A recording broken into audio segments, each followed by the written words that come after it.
Bom, pessoal, então, boa noite.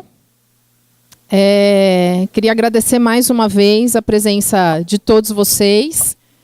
E a ideia nossa é sempre melhorar, sempre incrementar, sempre agregar. Então, hoje a gente está estreando aí um novo formato. A gente está com essa transmissão agora online aí para algumas pessoas que estão distantes. Então, tem pessoas do interior de São Paulo que estão conectadas com a gente, tem o pessoal do Rio de Janeiro.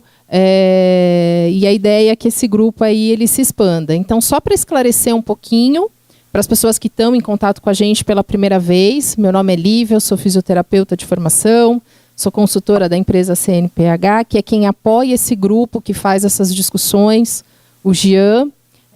Então, a gente sempre marca aí nos nossos convites às 19 horas, para dar tempo do pessoal chegar. As aulas a gente sempre começa a partir das 19h30. Tem a apresentação e depois a gente abre um pouquinho para discussão. Então, hoje nós tivemos uns imprevistos aí na cidade de São Paulo. Sempre que a gente tem chuva, protestos, enfim, o trânsito acaba castigando todo mundo. Então, a gente pede desculpas já aí pelo atraso e algum imprevisto que a gente venha a ter com a transmissão, porque é a primeira vez que a gente está trabalhando com esse formato. Então, hoje a gente vai ter perguntas depois, mas também vão ter perguntas pelo chat, para quem quiser participar. As perguntas elas vão ser respondidas no final da palestra. Então, quem mandar a pergunta antes, a pergunta fica lá arquivada, mas no final da palestra é que a gente vai responder e tirar as dúvidas que forem aparecendo. Tá? A ideia é que essa transmissão também, a gente vai deixar essa transmissão disponível, né, a aula disponível por um tempo, para as pessoas acessarem depois.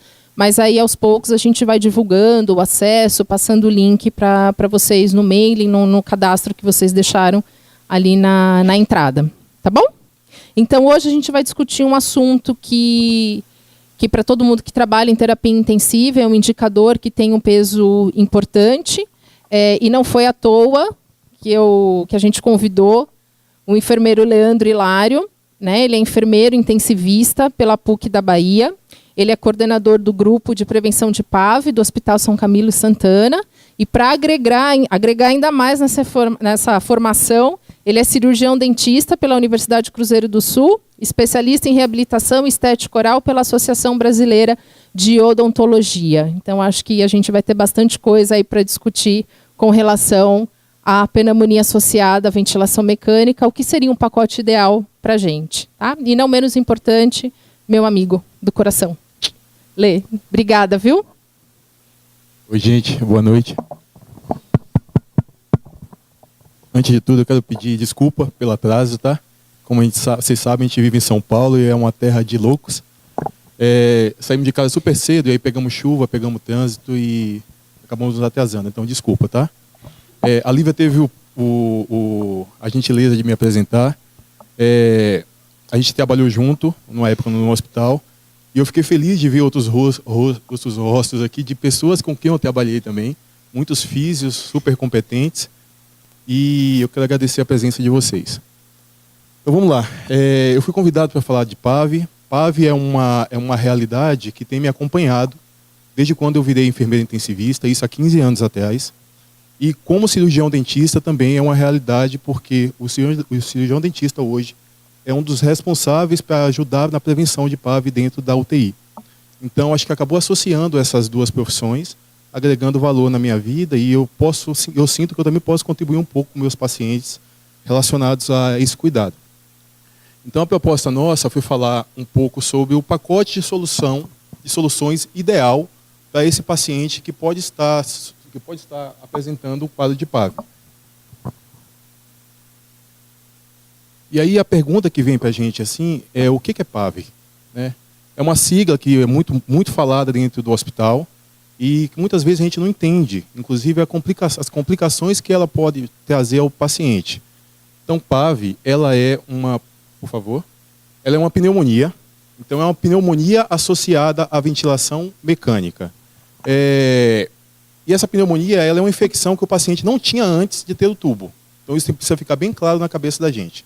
Então, eu entubei o paciente, não tinha comorbidade respiratória nenhuma, e aí, no prazo de 48 a 72 horas, ele desenvolve essa patologia.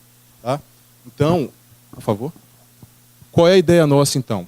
É que essa patologia, ela vem associada aos nossos cuidados. Então, isso precisa ficar bem claro. Então, PAV é uma infecção que o paciente adquiriu quando foi entubado, 48 a 72 horas após, e ela está intrinsecamente relacionada ao nosso cuidado. Então, a PAV é uma infecção relacionada... Volta, por gentileza. É uma infecção relacionada à assistência de saúde comum, ou seja, acontece em muitos pacientes. E esses pacientes estão setorizados dentro da UTI. Ou seja, ele precisa estar em ventilação mecânica para poder desenvolver essa doença. Obrigado. E aí, na questão da PAV, como ela está associada diretamente à nossa assistência, ela é um indicador que envolve todas as equipes multidisciplinares. Tá? Então, a gente tem aqui a enfermagem, e todo mundo trabalha em UTI aqui, alguém não trabalha em UTI? Quem é de UTI? Muita gente. Então, é uma realidade na prática de vocês verem que a enfermagem tem uma assistência direta, e a gente vai discutir sobre isso. A fisioterapia também, porque o manejo do ventilador é do fisioterapeuta. A fonoaudiologia e a nutrição como ciências auxiliares também. E a gente tem a medicina e a odontologia, como eu falei para vocês, com essa prática do cirurgião dentista incluído dentro da UTI. E aí, qual é o problema da PAV na nossa realidade? Ela acaba complicando a nossa vida e a vida do paciente, porque ela começa a aumentar o tempo de internação, ou seja, o paciente fica muito mais tempo internado porque ele adquiriu uma doença que nós, enquanto provedores de saúde, entre aspas, causamos ao paciente. Então, a gente aumenta o tempo de internação dele, e se eu tenho um paciente muito mais tempo internado por conta de uma pneumonia que ele adquiriu, eu aumento o uso de antimicrobiano. Ou seja, dou mais antibiótico para esse paciente, e aí eu abro um outro leque. Paciente com mais antibióticos, ele pode evoluir para uma disfunção renal, uma disfunção hepática. E aí o leque abre um pouquinho mais, esse paciente pode ir para diálise, inclusive por conta de uso de antibiótico. E então vocês conseguem entender que o tempo de internação aumenta, porque eu exponho esse paciente ao uso de antimicrobianos. E aí, teve uma duplicidade ali, mas aí como eu estou dando mais antibiótico, mantive o paciente mais tempo no hospital, eu pioro o prognóstico dele. Então esse paciente tem uma chance muito maior de ir a óbito, por conta da exposição à patologia associada à ventilação mecânica. Aumenta a mortalidade. Há dados que o paciente, quando ele desenvolve PAV, ele aumenta o tempo de internação em cerca de 15 dias. Isso é muito tempo, de 15 a 30 dias. E a mortalidade dele vai até para 30%. E isso acaba ocasionando para o nosso paciente um impacto social, ou seja, ele é retirado da sociedade o tempo que ele está internado, deixa de contribuir socialmente ou profissionalmente, e aí tem um impacto econômico. Como eu falei, a conta desse paciente vai lá para cima, tá? Porque a gente tenta correr atrás do dano que nós causamos ao paciente. Ou seja, eu aumento o consumo de material, aumento o consumo de medicamento, aumento o tempo de internação, e uma internação de UTI não é barata. Em hospitais mais básicos, chega a cerca de R$20 mil a diária de UTI. Em hospitais de mais de ponta, R$60 mil uma diária de UTI. Então, isso para um sistema de saúde é muito grande, o impacto econômico. Por favor. E aí eu trouxe alguns dados aqui a nível mundial, e aí a gente faz uma correlação também com a nível Brasil, do impacto que a PAV traz para a gente. Então, cerca de 9 a 20% dos pacientes, a 27% dos pacientes entubados desenvolvem PAV. Então, esse número é muito grande. Ou seja, de 100 pessoas entubadas, 27, quase 30, desenvolvem uma patologia que não tem nada a ver com o quadro dela. Ela internou muitas vezes por conta de um IAM, foi fazer uma revascularização do miocárdio, entubou, não cuidamos direito do tubo, e aí o que acontece? PAV. Então, isso é uma quantidade de pacientes que são submetidos a uma doença muito alta, porque se a gente pegar aqui essa sala, que deve ter, por exemplo, 100 pessoas, pegarmos 30 aqui, é um número gigantesco. Isso a nível mundial, imagina, 10 mil pessoas entubadas hoje no Brasil. 3 mil pessoas. Então é muita coisa por conta de uma patologia que a gente pode prevenir.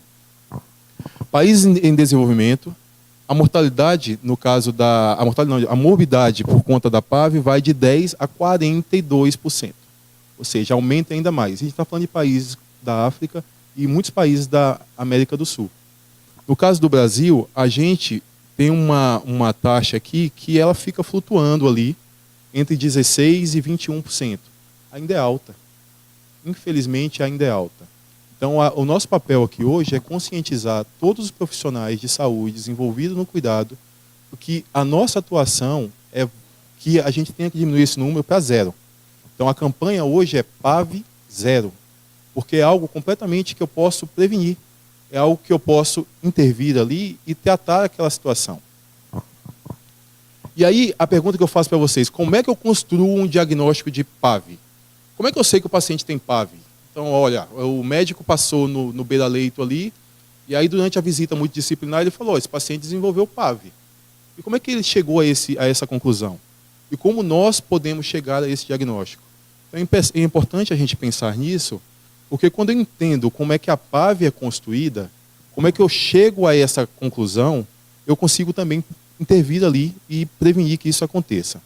Então, tem alguns critérios que a gente avalia quando a gente vai chegar a um diagnóstico de PAV. A gente vai dar esse diagnóstico. Então, são 3, é um tripé, então são critérios clínicos, radiológicos e laboratoriais. Ou seja, eu preciso ter evidências clínicas, o paciente vai me mostrar esse retrato, eu preciso ter uma radiografia que confirme para mim uma imagem e eu preciso ter exames laboratoriais alterados. Então, nesse tripé, a gente consegue chegar ao diagnóstico de PAV. E aí, como eu falei, a base para a gente chegar ao diagnóstico é uma radiografia. Então, o paciente chegou, entubamos o paciente, 48 horas depois, a gente faz a radiografia em UTI de controle. Todo dia faz uma radiografia. Então, nessa radiografia que nós fizemos, não tinha essa imagem na admissão dele, e aí 48 horas, 72 horas depois, apareceu uma imagem que é um novo infiltrado, ou uma consolidação, ou uma cavitação nova ali. Pronto, acendi o sinal de alerta. Eu preciso ficar atento a esse paciente. Então, ele tendo essa imagem, então teve um novo infiltrado, uma cavitação, uma opacificação, e aí mais 2 critérios eu classifico esse paciente como PAV. Essa ideia aqui que eu trago para vocês é, na verdade, da Anvisa, é da Agência Nacional de Saúde. Há hospitais que colocam, por exemplo, que precisa ter só uma alteração radiológica e um sinal. Já é PAV. Então, são hospitais, por exemplo, que eles se expõem na posição de prevenir mais. Entendem? Então, isso não é um crime dizer que, por exemplo, tem um dado mais uma radiografia. Segundo a Anvisa, o que ele fala para a gente, então? Então, se eu tenho essa imagem nova, apareceu lá um borramento na radiografia, que o paciente não tinha antes, e aí ele teve uma piora da troca gasosa. Somado isso, ou seja, eu olho lá a gás do paciente e, nossa, está aqui, está retendo mais. Isso é um indicativo para mim que ele está com sofrimento pulmonar. Então, eu associo esse dado, por exemplo, a febre sem outra causa definida. Então, o paciente não tinha febre nenhuma. Então, ele apresentou alteração no raio-x, uma piora da troca gasosa, dispneia, taquipneia, gaso ruim e febre. O diagnóstico de PAV é fechado. Tá certo? Então, não é um diagnóstico difícil de dar. A gente precisa só ficar atento. Um outro dado que a gente precisa ter também é a alteração na secreção pulmonar, e com isso a gente conta muito com os atendimentos da fisioterapia, porque é o profissional mais gabaritado que olha o paciente diariamente, uma vez por plantão, no caso quem faz 12 horas, quem faz 24 horas, a cada 6 horas nos atendimentos, o fisioterapeuta acompanha a secreção desse paciente. Então é o profissional que olha aquela secreção e vê quantidade, coloração, o aspecto. E com esse registro, a gente consegue ver se essa secreção está melhorando ou piorando. Então, se eu tenho uma secreção que hoje está clara e daqui 2 dias, depois de entubado, essa secreção está amarela, esverdeada, sinal de alerta. Tem uma contaminação pulmonar. Entendem isso? E o outro dado é marcadores infecciosos piorados. A gente trabalha com 2 marcadores infecciosos em UTI. Leucograma, então se esse paciente tem leucopenia ou leucocitose. Leucopenia também é importante se dizer, porque pacientes idosos, muitas vezes em quadros infecciosos, eles não desenvolvem leucocitose, ou seja, não tem um aumento do leucócito, ele tem queda do leucócito, já que o sistema imunológico é deficitário. E o PCR, tá bom? Então são esses dois marcadores infecciosos que a gente acompanha. O PCR é proteína C reativa, é um marcador inflamatório que serve também para a gente como marcador infeccioso. Por favor. E aí a pergunta que a gente faz é, já que a gente está falando de PAV, a gente falou de secreção agora, de piora da secreção, que bicho é esse que dá essa pneumonia ao paciente?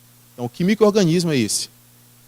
Basicamente, os micro-organismos são bacilos gram-negativos. Tá? Há bacilos gram-positivos? No entanto, a incidência é muito baixa. Então, para nível acadêmico, o paciente, quando ele tem pneumonia associada à ventilação mecânica, é sempre um bacilo gram-negativo que está causando aquilo. E quais são os nomes desses micro-organismos? Tem nome e sobrenome criminoso, tá? E aí tem aqui uma escala da quantidade de vezes que eles aparecem. Então, em primeiro lugar, Pseudomonas. A famosa Pseudomonas, e quase todo mundo já deve ter tido contato com a Pseudomonas aeruginosa. Então, ela é a primeira causa de BGN que faz com que esse paciente desenvolva pneumonia associada à ventilação.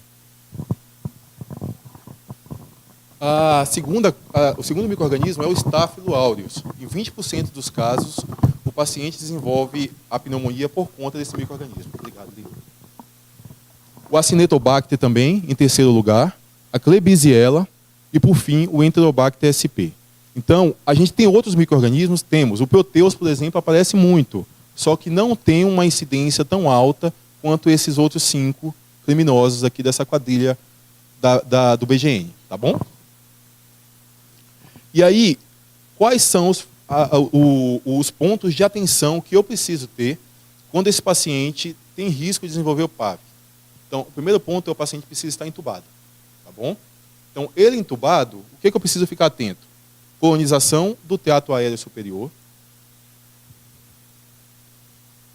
contaminação do tubo traqueal e digestivo e de dispositivos, colonização do trato digestivo e infecção cruzada. Então, no caso da colonização do trato aéreo superior, micro-organismos que já estão presentes na boca, estão presentes na narina, e aí a gente, durante a intubação ou durante o manejo do tubo, carrega esses micro-organismos para dentro do pulmão. Contaminação do tubo traqueal e dispositivos. Sabe aquele desespero que quando o paciente precisa proteger a via aérea, está parando e a gente abre os dispositivos de qualquer jeito? Isso não pode acontecer, tá bom?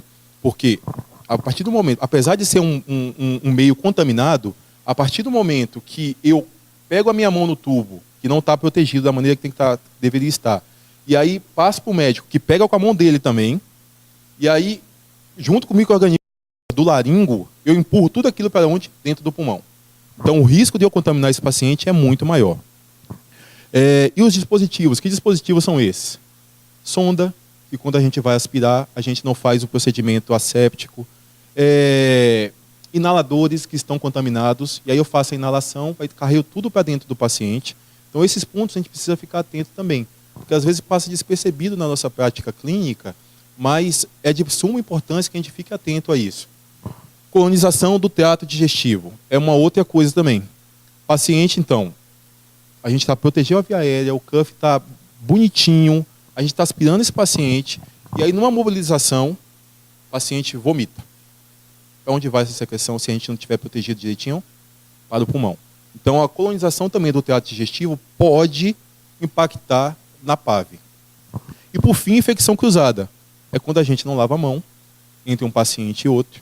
É quando a gente não faz os procedimentos da maneira asséptica. Isso também é um outro fator que acaba aumentando o risco do paciente desenvolver essa PAV. E aí, a nossa pergunta é, existe então, já que eu tenho todos esses fatores de risco, algo que eu possa fazer para poder prevenir a PAV? Então, tem um pacote de soluções ideal que eu, enquanto profissional de saúde, posso instituir e prevenir que isso aconteça? Então, essa vai ser a nossa discussão a partir de agora. E aí eu queria que vocês pensassem comigo. Hoje a saúde ela tem evoluído a um nível que a gente não pode mais trabalhar com achismo. Então, eu acho que é assim. 30 anos atrás fazia-se assim. Porque é uma ciência que, apesar dela ser inexata, ela precisa ser precisa. Então, por conta disso, todas as nossas ações hoje, em todas as áreas, fisioterapia, enfermagem, odontologia, medicina, fonoaudiologia, nutrição, precisam ser baseadas em evidência. Ou seja, eu preciso ter estudos científicos que embasem a minha prática diária, inclusive para eu diminuir o risco que eu submeto o meu paciente. E aí, a partir de agora, então, a gente vai pensar sempre em evidências, tá bom? E com relação a evidências, para ficar mais claro e organizar a nossa prática clínica, elas são divididas em 3 níveis. Então, a evidência, então, ela tem uma qualidade que a gente pode considerá-la como alta, moderada ou média e baixa. No caso da evidência alta, eu tenho muitos estudos científicos que não tem nenhuma limitação, ou seja, eu fiz naquela população e não teve nada que me impediu que eu avaliar que aquele estudo fosse executado de uma maneira segura. E existem poucas variações entre o estudo, ou seja, eu, Leandro, falo que PAV é assim. Aí a Lívia fala que PAV também é assim. Então isso corrobora a nossa ação e aí fortalece a minha evidência, fortalece o meu estudo. Moderada é quando eu tenho poucos estudos e algumas limitações, ou seja, me limitaram ali em alguns pontos. E apesar dessas limitações, não tem muitas grandes falhas de variação entre um estudo e outro. E evidências baixas são estudos que têm grandes falhas. E a gente tende hoje a não se ater a estudos com baixas evidências. Tá bom? Acontece? Acontece, inclusive porque eu tenho estudos que não corroboram a minha prática que eu sei que funciona. No entanto, para nível científico, a gente considera essas práticas de baixa qualidade e a gente tenta não implementá-las no dia a dia. E também nesses níveis aqui, a gente tem também a opinião de especialistas. Que conta? Conta. Uma pessoa super entendida em tal assunto e fala para mim, olha, apesar de eu nunca ter feito um estudo voltado para isso, nos meus pacientes dão certo e vale a pena colocar em prática. Então a gente também tende a tentar voltar o nosso olhar para isso.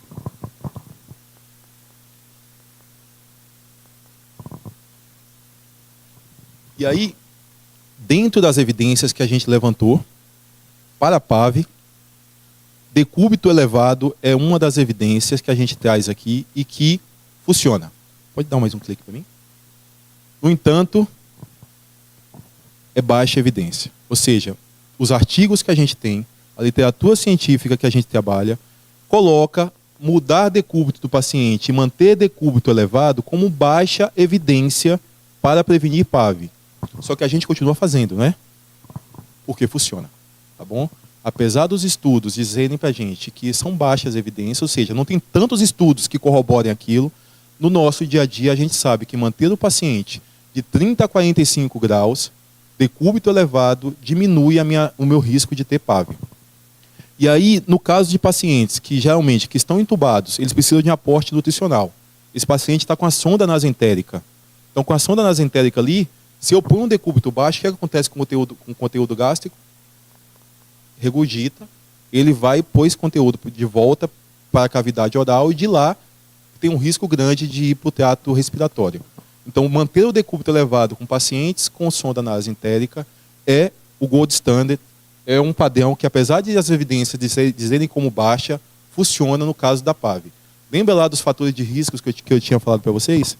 Que contaminação do trato digestivo. Então, essa evidência aqui e essa ação, decúbito elevado, mantém a gente, então, prevenindo que o paciente faça essa migração de micro-organismos digestivos para o trato respiratório.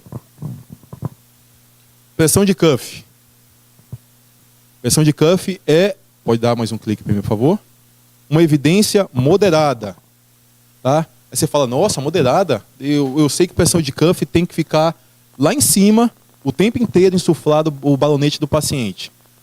Os estudos trazem que é verdade isso, só que não é também aquela evidência máxima, tá bom? E no caso da pressão do cuff, por que eu tenho que manter a pressão do cuff elevada? Primeiro, porque a gente tem uma sopinha, a gente sempre fala isso para os profissionais, que fica acumulando ali acima do cuff. Então, essa sopinha cheia de micro-organismos, rico em bactérias. Se eu mantenho o cuff desinsuflado, o que acontece com ela? Desce para o trato respiratório. Então, eu manter o cuff insuflado previne a migração de secreção contaminada para dentro do trato respiratório, para dentro dos pulmões. E aí, eu tenho que ficar atento à pressão do cuff, porque ela me traz também duas complicações. Primeiro, cuff com a pressão muito alta, ou seja, quando a gente chega a medir pressão de 60, pressão de 80, continuamente o indivíduo evolui com traqueomalácia. Todo mundo sabe o que é traqueomalácia? Traqueomalácia é uma espasticidade aumentada da traqueia.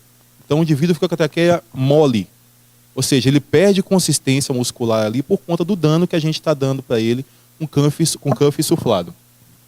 E um cuff desinsuflado faz com que o paciente não tenha um tratamento ventilatório adequado, ou seja, não mantenha uma pressão pulmonar. Então eu preciso ficar atento. E aí qual é o padrão, então, das evidências que trazem para a gente? Quanto que eu tenho que manter esse cuff? Entre 25 e 30 centímetros de água, tá bom? Todo o atendimento da fisioterapia, então esse é o conselho que a gente dá. Essa pressão de cuff, salvo as recomendações médicas, ela precisa estar entre 25 e 30 centímetros de água. Então todo atendimento seu com cufômetro, chegar lá e checar pressão inicial e pressão final do meu atendimento, sempre mantendo nesse padrão. A outra coisa é aspiração subglótica. É um outro padrão também que a gente usa. E a aspiração subglótica, todo mundo conhece o que é isso? Quando a gente intuba um paciente, antigamente, e eu já estou velhinho já nessa área, antigamente a gente intubava os pacientes, a gente não tinha nenhum cuidado com relação à secreção. Então a secreção que se acumulava lá, isso estou falando, a secreção supracuff, tá? A gente não tinha nenhum cuidado lá voltado para isso, até porque não tinha nem evidências do que estava acontecendo. E aí, de uns 10 anos para cá, mais atualmente, de 5 anos para cá, a gente começou um trabalho incentivo de entubar pacientes apenas com tubo que tenha a cânula lateral para aspiração subglótica. Então, vem o tubo, eu tenho o ramo do balonete, o ramo do ins e ex, e tem um outro ramo que é onde eu tenho uma cânula ali, que tem uma pontinha logo acima do balonete do cuff. Então eu fico o tempo inteiro atento com a secreção que está ali quando está insuflado. Então, eu mantendo o paciente entubado dessa maneira, eu diminuo o risco dele aspirar o conteúdo que vem da colonização bucal. Vocês sabem que a boca é o campo mais contaminado do nosso corpo. As bactérias, elas vivem ali completamente em mutualismo. E aí, a partir do momento que o paciente interna para a gente, ele já tem uma complicação grande, que é o sistema imunológico baixo. A exposição aumentada a patógenos. E aí, os micro-organismos que são bons acabam perdendo a batalha para os micro-organismos ruins, que é aqueles que nós vimos, e especialmente os streptococcus. E aí, migra tudo para dentro misturado com a secreção, aumenta aquela quantidade, e aí fica essa colonização bucal dentro do pulmão, onde não deveria estar acontecendo. E aí, a ideia dessa aspiração subglótica é que eu faça aspiração contínua. Leandro, como assim aspiração contínua? Eu vou usar a pressão do VAC lá, da régua, que vem lá sem mensuração nenhuma, para eu poder fazer essa aspiração contínua do paciente? Vocês costumam fazer aspiração contínua no hospital que vocês trabalham? Hoje em dia já foi desenvolvido para a gente controlar esse tipo de iatrogenia, ou seja, eu colocar na régua do vácuo lá com uma pressão que eu não sei qual é, diretamente no tubo do paciente, aí você vê o sangue subindo. Foi desenvolvido um dispositivo que é uma válvula, que a gente consegue dosar quanto que eu quero que mantenha essa aspiração. Então eu aumento a segurança de eu continuar aspirando o paciente sem dar risco para a traqueia. E a gente aumentar o risco de sangramento para esse paciente. E uma outra medida que a gente precisa ficar atento, e muitas vezes a gente não se atenta a isso, é que eu posso diminuir a quantidade de secreção que esse paciente gera na cavidade bucal. Como isso?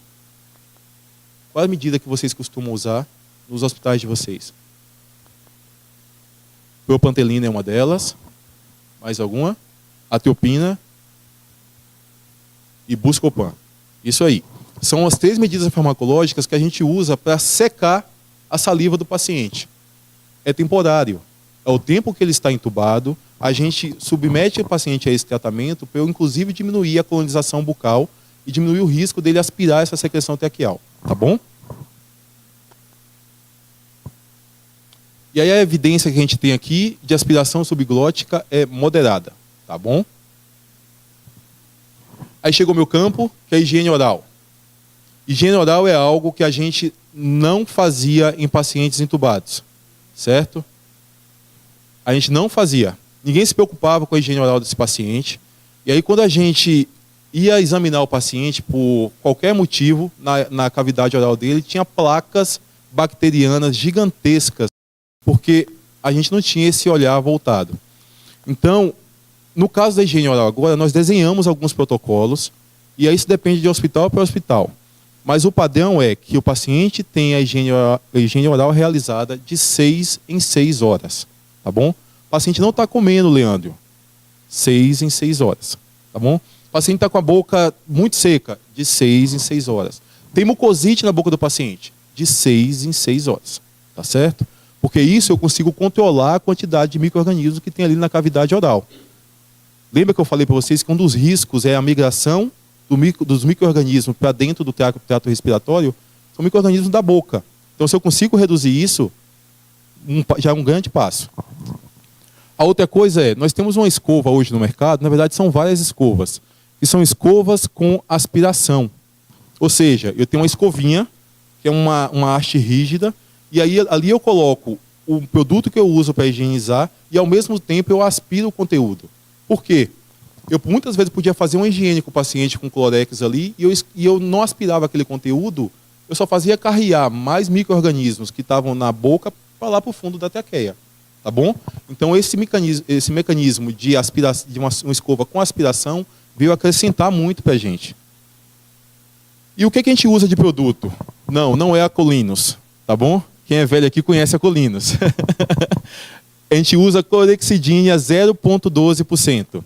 E aí a clorexidina ela vem com diversas apresentações. Tem líquida, tem gel.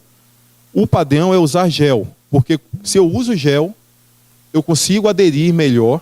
A gente chama de tixotropia, ou seja, a capacidade do gel aderir sem se mover na superfície.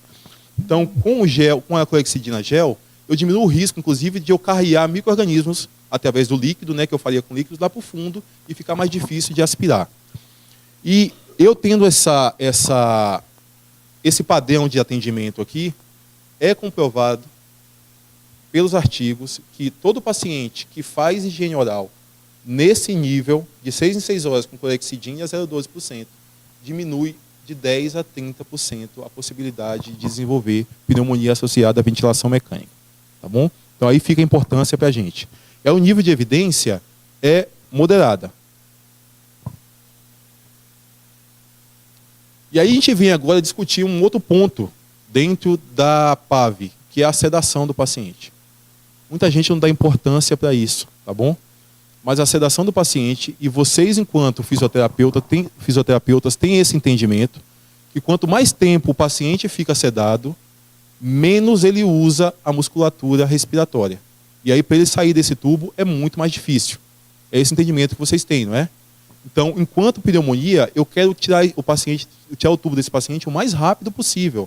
Então, se eu estou prejudicando a musculatura respiratória dele, através da sedação, eu não vou conseguir isso. Tirar o tubo o mais rápido possível.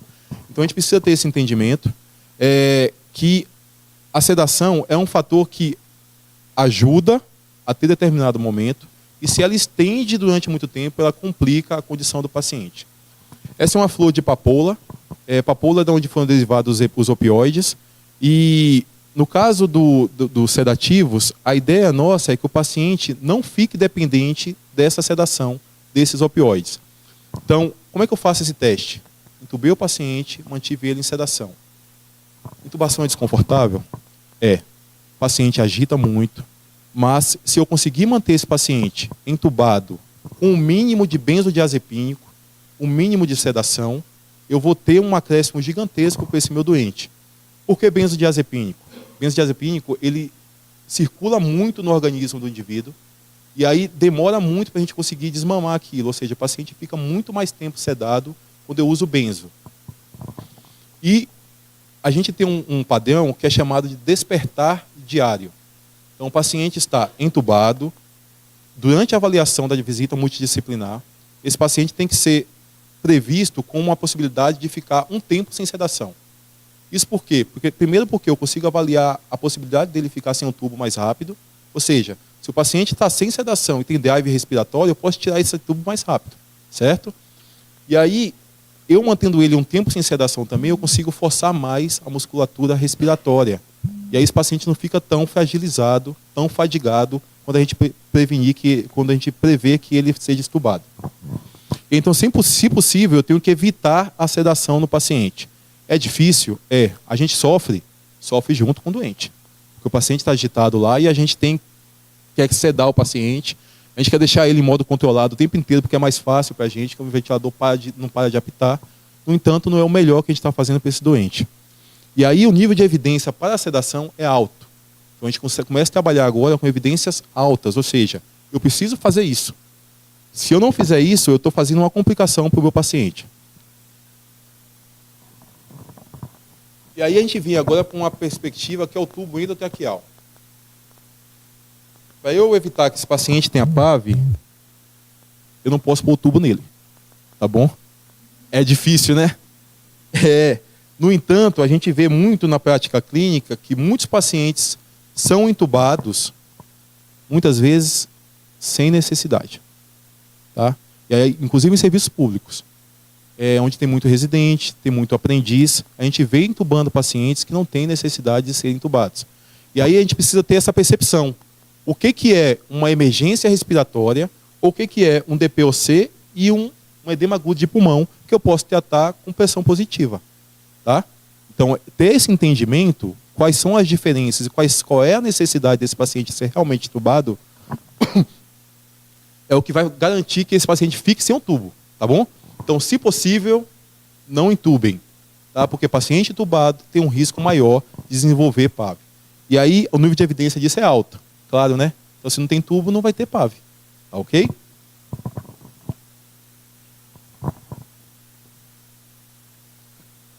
Eu trouxe uma ideia para vocês aqui. Esse é um escritor inglês. Ele é um cara muito louco. Ele passou a vida dele usando LSD. Só que o cara, durante a vida dele usando LSD, ele teve muitos insights, inclusive de uma percepção que vou trazer para vocês agora. A ciência, pense comigo, ela não passa de bom senso quando ele é organizado e exercitado. Tá bom? Pode apertar para mim. É o Aldous Huxley. Ele era inglês e aí foi para os Estados Unidos e lá cheirou todas que tinha para cheirar e trouxe essa ideia para a gente, tá bom? Então, assim, o que é, então, que eu tenho que ter na minha prática clínica? Bom senso. É o primeiro ponto. Eu preciso ter bom senso. Então, muitas coisas que eu estou falando para vocês aqui, talvez não se apliquem na minha realidade dentro do hospital que eu trabalho. Entendeu? Então, eu preciso ter bom senso também para não ter que ter uma cabeça muito tacanha e não buscar outras possibilidades dentro da minha assistência. Tá ok? E esse bom senso, quando ele é organizado e quando ele é exercitado, ou seja, eu tenho que fazer todo dia, ele se transforma em ciência. É isso que a gente vai falar agora.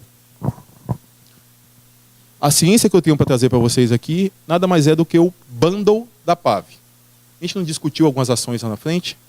Essas ações, elas foram organizadas, elas são exercitadas, e aí nos traz o bom senso para poder trazer isso para o nosso doente. Tá?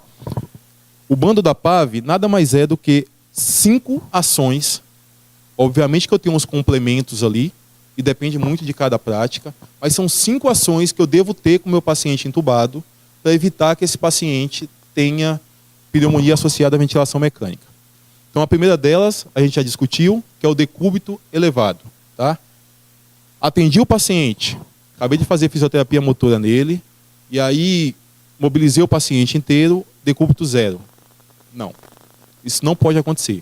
O decúbito tem que subir de 30 a 45 graus.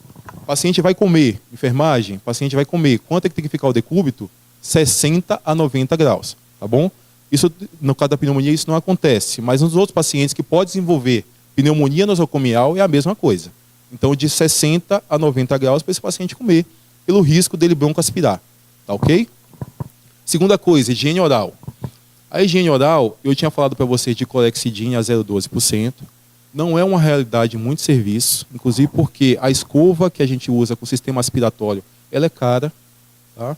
E o clorexidine, ele também é caro. E aí, quais são as alternativas que eu tenho para isso? Cepacol. Barato. Não tenho Cepacol, Leandro. O que eu faço? Água. Tá?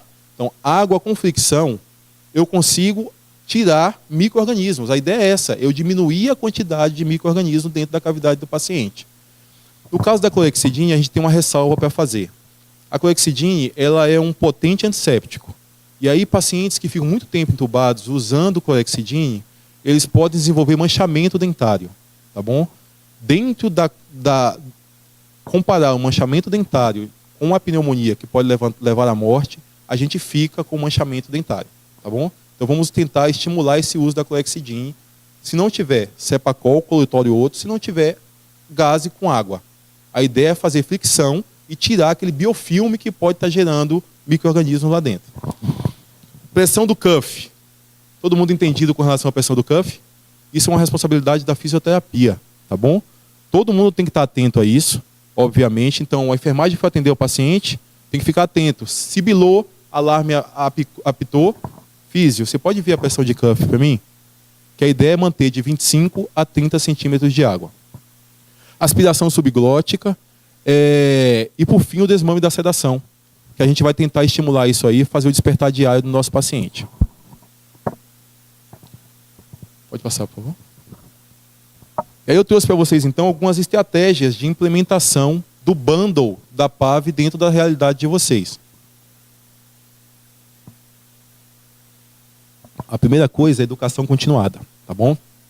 Não é educação continuada da enfermagem nem da fisioterapia. É educação continuada da minha equipe multidisciplinar. É um engajando o outro, é um reforçando o outro dentro dos itens do bundle da PAV, tá? A outra coisa é envolvimento multidisciplinar. Todo mundo é corresponsável. Não é só o médico que passa o tubo, não é só a fisioterapia que aspira o paciente, não é só a enfermagem que muda o decúbito, tá bom? Não é só a nutricionista que está vendo a dieta da sonda nasointeral, não é só a fono que está fazendo teste lá para ver se o paciente tem condição ou não de deglutir.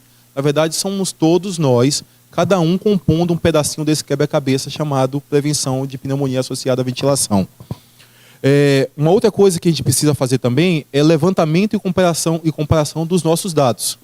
Então, eu tenho um dado no meu hospital, eu preciso comparar esse dado com outros hospitais, inclusive com a literatura também, para saber se eu estou bem ou se eu estou mal. Estou com muita PAV na minha unidade, o que está acontecendo? Ou estou com pouca PAV, estou bem, estou fazendo coisa certa então. Então, fazer essa comparação só é um acréscimo e aumenta o estado de vigilância para o que eu tenho que fazer com o meu paciente. Engajamento e feedback, ou seja, eu envolvo a minha equipe para fazer aquilo e dou feedback para ela. Olha, vocês estão fazendo muito bem. Olha, não está legal. Vamos voltar atrás e rever o que está faltando. E por fim, que é uma prática que a gente tem, inclusive no hospital que eu trabalho, é grupo de melhoria. O que é grupo de melhoria? É a gente juntar profissionais que estejam atentos ao bundle da PAV. E isso acontece como?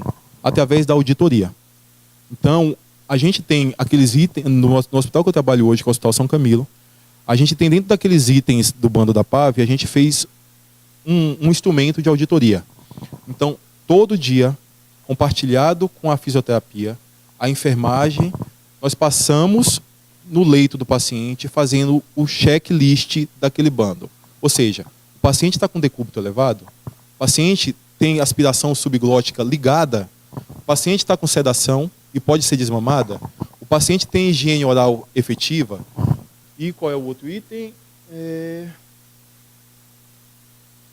Falei demais, né? A higiene oral. Falei já de higiene oral. Volta para mim, que eu acabei de esquecer o que eu tinha falado. Aí, voltamos. A pressão do cuff, que faltou. A pressão do cuff. A pressão do cuff está certinha, então é isso que a gente precisa ficar atento. Então, lá no São Camilo, a gente fazia esse checklist 3 vezes por dia. Manhã, tarde e noite. Cada equipe, para envolver todo mundo, fazia uma parte. Hoje a gente resolveu diminuir um pouco, porque inclusive nosso indicador está indo bem. Tá bom? Então a gente faz de manhã, fisioterapia, durante a visita, faz o checklist de manhã, confere todos os itens. À noite, a enfermagem vai lá e faz todos os itens à noite. Faltou alguma coisa, a DCIH junto com a gente faz um audito, faz uma compilação desses dados, e aí a gente consegue apresentar para a nossa equipe se está indo bem ou está indo mal, mensalmente isso. Desconfigurou um pouco ali, mas tem alguns pontos de impacto que eu queria trazer para vocês. Deixa eu só... Desconfigurou aqui.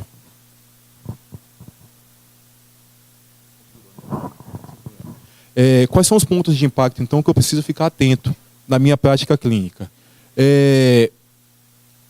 Todos os itens que eu trouxe para vocês aqui, eles têm que ser aplicados e ainda tem situações de complemento que eu preciso trazer. Por exemplo, o paciente está entubado e ele está em uso de uma sonda de aspiração conectada, que é o famoso TeacCare. O TeacCare, sistema de aspiração fechada. O TeacCare, ele é usado em muitos serviços.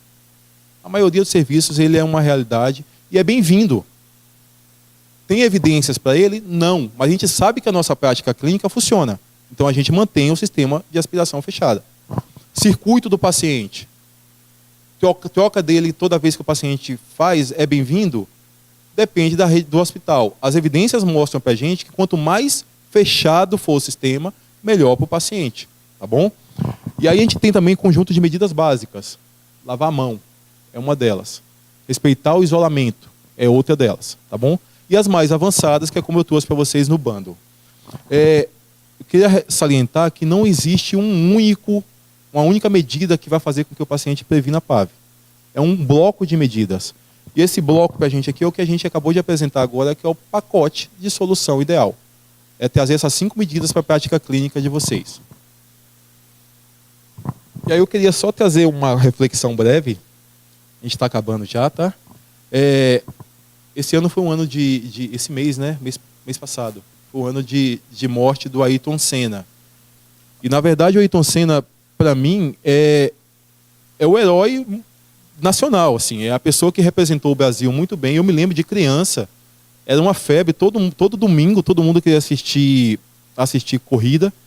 E aí, dentro da vida que ele viveu com a gente aqui, ele trouxe algum ensinamento, inclusive o ensinamento do que era ele enquanto campeão e como ele chegou àquele estágio de campeão. E foi nada mais, nada menos do que reconhecendo que atrás dele tinha uma equipe. Então, é esse conceito que eu quero trazer para vocês. Assim, ninguém aqui vai fazer nada sozinho. A gente vai trabalhar em equipe. E todo o resultado que nós trouxermos para o nosso paciente vai ser em equipe. Não é a fisioterapia que vai fazer um serviço sozinha, não é a enfermagem, não é a odontologia, não é a medicina. Apesar de a gente saber que alguns pontos só são reconhecidos, né, dentro da nossa prática, mas o paciente só chega à prevenção da pneumonia quando cada um faz sua parte enquanto equipe. Tá bom? Então eu queria só deixar essa ideia para vocês. Eu quero agradecer, na verdade, porque dentro de tanta gente gabaritada, eu tive a oportunidade de falar um pouquinho da minha vivência. E eu quero deixar aberto para vocês tirarem dúvidas, quem tiver alguma discussão para fazer aí. E muito obrigado a todos, tá bom?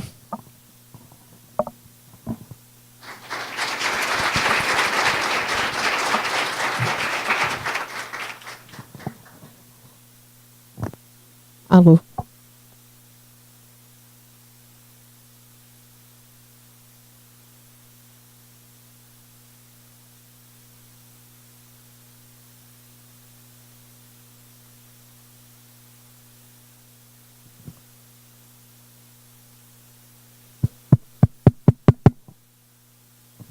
Obrigada, Lê.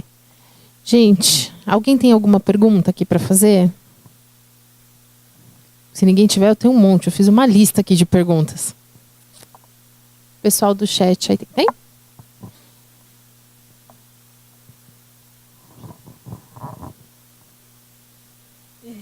noite. Eu queria te fazer uma pergunta em relação à higiene oral. Existe algum... como que eu posso dizer?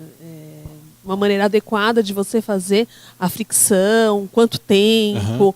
Qual é a parte que você deve fazer a fricção? Entendi. Né? Quais são, na verdade, as regiões que são importantes para fazer essa fricção? Então, a gente tem alguns aspectos para pontuar. Primeiro, se o meu paciente ele é desdentado, ou seja, ele não tem dente, eu faço um tipo de cuidado nesse paciente. E se ele tem dentes, é um outro tipo de cuidado, tá? Em que sentido? Eu vou usar uma escova rígida para poder escovar esse paciente se ele for desdentado? Não. Porque eu vou aumentar o risco de sangramento nesse paciente. E aí eu acabo rompendo mucosa. Então esse ponto a gente precisa considerar. Quais são as áreas da boca que eu preciso escovar? Dente e língua. É onde mais adere biofilme, tá? Então quando eu uso o Chlorhexidine, a ideia é que eu faça a escovação. A gente tem algumas técnicas de escovação que a gente faz. A mais simples que a gente usa dentro do hospital, ou seja, para uniformizar todo mundo, é aquela que a gente ensina para criança, rodando, tá certo? Essa é a escovação mais simples que a gente vai usar. E a gente começa sempre de molares. Lembra que o tubo está sempre fixado aqui na frente, né? Levantamos o tubo e fazemos a região de incisivo e pré-molares, tá bom? Sempre movimentos rotatórios. E a língua, de trás para frente. Lembra que a gente não quer que o conteúdo vá lá para o fundo. Então a aspiração e a escovação é sempre de trás para frente. Só para fazer um complemento, no caso de pacientes de mucosite, a gente não usa Chlorhexidine, tá bom? Então o paciente está lá com um pós-QT, e aí eu não vou usar Chlorhexidine nesse paciente. A gente tem como padrão usar água bicarbonatada, tá? Que aí eu diminuo o pH dessa boca desse paciente e aí eu acabo não lesionando tanto. Não sei se eu respondi sua pergunta. Então, tem um tempo ideal. É de 30 a 60 segundos. O tempo de higiene em cada arcada, tá bom? Então, M arcada esquerda, de 30 a 60 segundos. A direita, de 30 a 60 segundos. Tá bom? Claro, fica à vontade.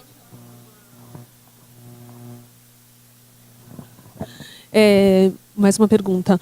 Em relação ao tipo de material que você vai usar, a escova ou a bonequinha, né? Que é a gaze enrolada no palito, né? Entendi. Você tem alguma coisa? Todo mundo conhece a bonequinha? Conhece, né? Todo mundo da época da bonequinha? Hoje a gente tem situações melhores já, né? Inclusive tem mecanismos que a gente usa que parece um cotonete. E aí tem uma esponjinha na ponta que a gente consegue aspirar. Lembra que eu falei para vocês que a ideia é que eu não deixe nenhuma solução dentro da boca do paciente. Eu preciso deixar o mais seco possível. Se eu uso a bonequinha, eu não posso garantir que foi resíduo para a região posterior. Então eu sempre tenho que garantir, dentro da minha realidade, óbvio, que eu tenha aspirado aquele conteúdo. Então o ideal seria usar a escova rígida, tá? Aí você fala, Leandro, eu não consigo ter essa escova lá dentro. O que eu vou fazer? Vou usar a bonequinha para pacientes desdentados. Então o paciente não tem dente. Eu uso a bonequinha com Chlorhexidine. O paciente tem dente, o escova normal. E aí, mas eu tenho que garantir que o sistema de aspiração da cânula esteja ok. Porque senão eu vou continuar aumentando aquela sopinha lá. E nada mais será do que uma sopinha de Chlorhexidine com micro-organismos. Tá bom? E é isso que a gente não quer garantir. Respondi? Nada. Passo na frente, senão eu vou fazer a minha. Deixa eu te fazer uma pergunta, Lê. Quando a gente fala de medidas de solução, né, quando a gente procura sobre PAV, a gente não consegue isolar um fator... Está saindo aqui o som? A gente não consegue isolar um fator específico que seja o causador daquela pneumonia, né? Então, assim, as evidências, elas variam entre fraca, moderada. As principais evidências são sedação, ou seja, você tem que tirar o tubo para não ter PAV, né? Ou não me entubar para não ter PAV, né? Mas, assim, todas as outras medidas você não consegue isolar um fator único que seja o causador da PAV. Então, o impacto é quando você implementa um conjunto de medidas que seria o bundle. E aí, como você vai aplicar essa medida depende da evolução do serviço. Então, uma das medidas que a gente fala é a questão da aspiração subglótica e isso ser contínuo ou intermitente. Quando eu fiz essa revisão, assim, a gente não achou tanta diferença que favorecesse ser contínuo ou favorecesse ser intermitente. O desfecho era o mesmo com relação à incidência de PAV. Mas aí, quando a gente fala evolução de condutas, me gera a seguinte pergunta. Se eu vou adotar a medida de diminuir-se a alorreia desse paciente, ou seja, o que vai acumular supra-cuff talvez seja uma menor quantidade, será que esse cara eu preciso manter a aspiração contínua? Será que a aspiração contínua ela é para todo mundo? Né? Ou uma coisa substituiria a outra? Tá? Não vou ter essas medidas clínicas medicamentosas para diminuir-se a alorreia e aí por isso eu tenho que manter a aspiração contínua. O que na prática seria mais viável? O que seria mais efetivo? Não porque a gente deveria fazer esse estudo, mas assim, o que na prática, né, sua, do pessoal que quiser compartilhar, seria mais efetivo? Alguém quer falar antes? Alguém quer falar antes? Não? Vamos comigo que esse paciente está, então, com medidas para ser alorreia, ou seja, eu estou secando a boca do paciente, e isso diminuiu drasticamente a quantidade de secreção, certo? E aí, ao mesmo tempo, eu tenho uma cânula de aspiração subglótica que está ligada no sistema. Qual a função da cânula de aspiração subglótica? É que eu aspire a secreção. Se eu não tenho a secreção, essa cânula tem função? Não. Então, o que me direciona as minhas ações é o que voltou de novo lá o usuário de LSD. O bom senso. Tá bom? Então, se eu tenho uma cânula que não tem secreção, não tem por que eu estar ligando ela o tempo inteiro. Eu tenho que fazer esse cheque? Tenho. Porque muitas vezes tem escape. E aí eu faço de maneira intermitente. Eu não precisaria fazer contínua, como é a prática diária hoje. Então, é um exercício do bom senso. Tá bom? Eu preciso olhar para o meu paciente e ver se ele realmente precisa daquilo. E aí, nesse entendimento, eu suspender um ou outro. Muitas vezes a gente interrompe, inclusive, as medidas secativas. Porque pacientes sem saliva, ele desenvolve um quadro chamado xerostomia. E a xerostomia aumenta a quantidade de micro-organismos patógenos na boca. E aí aumenta também lesão. Então eu tenho que interromper um e me apegar mais à cânula. E aí essa dosagem a gente vai fazendo diariamente em equipe multidisciplinar. Tá bom? Não sei se eu respondi. Respondeu. Eu acho que puxa até uma pergunta que veio do chat agora, que no serviço eles têm a cânula com aspiração supracuff, mas não tem o regulador de vácuo e se existe algum protocolo, alguma recomendação. As discussões que a gente tem visto nos hospitais, e aí compartilhem comigo se isso tá viável ou não, né, e você também, Lê, que a questão seria essa, né? O regulador de vácuo ele não tem uma indicação para todos os pacientes, né? Porque tem pacientes que eles vão ter mais secreção, outros menos secreção supracuff, e que nesse ponto talvez o protocolo intermitente de 2 horas ele seria um pouco mais viável, né? Que seria você ligar o vácuo, aspirar aquela secreção e encerrou. Se tiver, você aspira por mais tempo, se não tiver, aspira, desliga o vácuo o quanto antes. Que esse protocolo intermitente seria a cada 2 horas. Né? Que aí coincidiria com a mudança de decúbito, então seria ali um conjunto associado de medidas. E que pacientes que têm essa característica de mesmo com medidas, ele ainda se manter-se alorreico, esse sim você manter secreção, manter a aspiração contínua com o regulador de vácuo. E aí eu queria que vocês compartilhassem um pouquinho como que é a realidade de vocês. Né? Porque aqui a gente tem hospitais com todos os perfis, né? Tem hospitais que não têm o regulador, tem hospitais que têm o regulador, tem hospitais que têm e não tem para todo mundo. Como que é essa realidade de vocês e como que é a sua, Lê, no hospital onde você trabalha? Que nós trabalhamos juntos. No hospital que a gente trabalha, nós temos a sorte de termos reguladores de pressão. Tá? É uma quantidade pequena, porque o nosso público dentro do que a gente trabalha hoje não tem muitos pacientes entubados. E atendem a demanda quando tem esses pacientes entubados lá dentro. Quando não tem, e isso é uma coisa que eu já tenho 7 anos lá dentro e não me lembro de ter acontecido, mas quando não tem, apelamos de novo para o bom senso. Eu vou manter na régua com 100% de vácuo? Não. E aí a gente associa fazer a cada vez que você vai manipular o paciente, você faz o cheque e aspira a quantidade. Esse seria o padrão do bom senso. Tá? A recomendação que eu dou é que o serviço tente buscar alternativas de tentar regular essa pressão. Tá? E aí esse regulador de pressão é o ideal. Não tendo essa realidade, mantém então o padrão de fazer a cada 2 horas, junto com as mudanças de decúbito e junto com os atendimentos da fisioterapia. E a realidade de vocês? Alguém tem alguma coisa para acrescentar?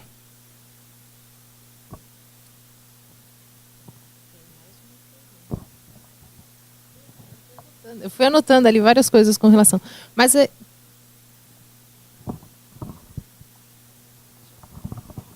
Boa noite. Sobre a realidade do meu serviço, eu não tenho essa cânula, já tentamos implantar e não conseguimos por questões de custo.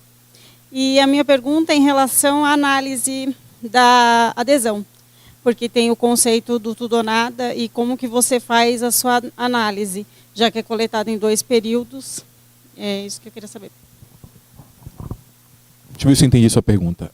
Quando eu faço a auditoria, qual é a interpretação que eu tenho dos dados, né?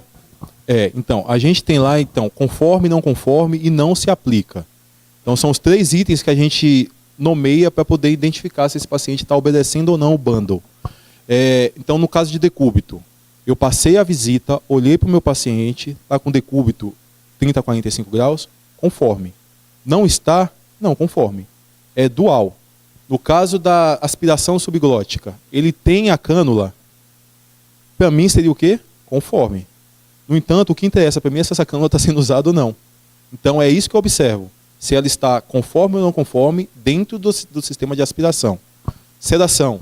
É a visita que define isso. Se o paciente vai ser ou não, tem possibilidade de ser despertado naquele momento. Então é conforme ou não conforme. Muitas vezes o paciente está gravíssimo. Está cheio de comorbidades, está em uso da máquina hemolenta, e aí eu não tenho como, de jeito nenhum, estubar esse paciente agora. O que eu coloco? Não se aplica. Entendeu?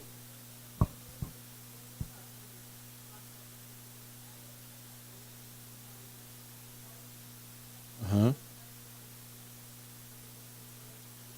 Eles são tabulados juntos. Entendeu? Então, dentro daquele paciente ali, eu tenho conforme e não conforme. Porque eu tabulo o período. Entendeu? Eu tabulo 12 horas. Então, do período de 12 horas, ele está conforme. Porque é o que eu consideraria 12 horas. No período das 12 horas posteriores, não está não conforme. Então, é sempre assim nesse período. Entendeu? Não sei se eu respondi sua pergunta. Respondi? Só querendo instigar aqui um pouco o público fisioterapêutico, vocês garantem que todos os profissionais da unidade, em todos os atendimentos, eles medem a pressão de cuff? Não deixa escapar nada? Hora da verdade, tá? Eu faço essa pergunta por uma experiência própria, tá? E aí, assim, o que eu queria saber da opinião de vocês? Qual que é o maior empecilho para que essa mensuração ela não seja feita corretamente em todos os períodos devidos em que ela deva ser feita? A gente sabe que não é 100% de adesão, 100% correto. Mas qual é a principal dificuldade que vocês têm para garantir que a equipe faça essa mensuração correta em todos os atendimentos que ela tenha que ser feita? Ou é tranquilo? Todo mundo tem um medidor de cuff na unidade? Essa quantidade ela é suficiente para todos os pacientes? Ou vocês acham que isso é percepção do profissional, fazer ou não fazer?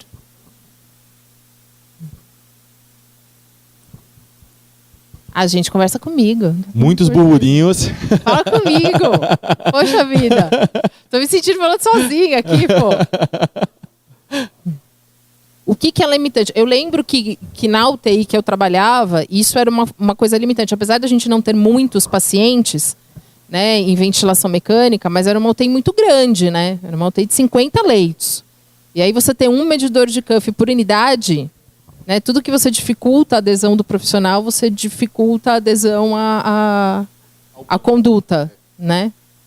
E aqui eu não lembro na apresentação, a gente discutiu de quanto em quanto tempo tem que se medir a pressão de cuff? Porque isso era controverso também na minha época assistencial. Né? Porque falou, não, tem que medir uma vez por dia. Não, tem que medir a cada 8 horas. Não, a cada 8 horas é muito. Hoje, existe essa frequência de recomendação de mensuração? A recomendação nossa é que esse cuff seja medido em todo o atendimento da fisioterapia. Então, se ele seja medido em todo o atendimento da fisioterapia. Então, a fisioterapia atendeu o paciente, ela tem que medir a pressão de cuff. E esse engajamento que a Lívia trouxe para a gente é o que precisa entrar na cabeça do profissional. Assim, eu tenho uma conduta para tomar ali. E eu sou embasado em ética, uma assistência ética. Muitas vezes, a atribulação do plantão não me permite fazer tudo o que eu tenho que fazer. Isso acontece com todos nós, em todas as áreas. E aí, se eu não tiver o entendimento de que aquilo que eu estou fazendo é importante, eu não vou levar isso adiante. Isso é uma das primeiras coisas. Acho que é a motivação pessoal. É o indivíduo tomar isso como empoderar aquilo, pegar o cuff e falar, é meu. Agora eu vou ver lá a pressão do cuff do meu paciente. A outra coisa que eu acho que também é uma realidade é a quantidade de cuffômetro que tem dentro da unidade. Muitas vezes você está com uma UTI de 50 leitos, eu tenho um cuffômetro. E aí, não é a minha realidade, mas às vezes você tem lá 20 pacientes entubados. Como é que você vai ver no seu atendimento 20 pacientes entubados com um cuffômetro rodando na mão de todos os físios? É complicado também. Ou como você vai sair do leito 1 para medir do leito 50, 20, né? Então, não dá. Então, assim, isso afeta vocês em que nível? É o nível mais pessoal ou é o nível material? É isso que precisa pensar, entendeu? E acho que um outro desafio é como mensurar, né? Porque é como auditar, na verdade, não é nem como mensurar. Porque uma vez que eu medir, como que isso vai ser auditado? Né? A auditoria não vai chegar lá e vai medir de novo. Senão, ao invés de ser medido 3 a 4 vezes, vai ser medido de 8 a 10. E isso traz prejuízos para a cânula, né? Certo, gente. Eu agradeço demais a participação aqui. Leandro, obrigada por ter aceitado o convite. Obrigado por essa discussão. Queria agradecer a participação das pessoas que estão aí à distância.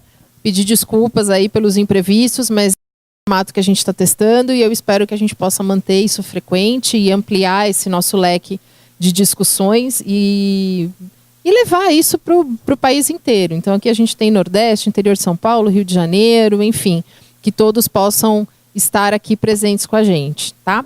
E antes da gente sair para o jantar, a gente queria fazer uma surpresa aí para as pessoas que estão aqui presentes, tá? Dai, você vem aqui?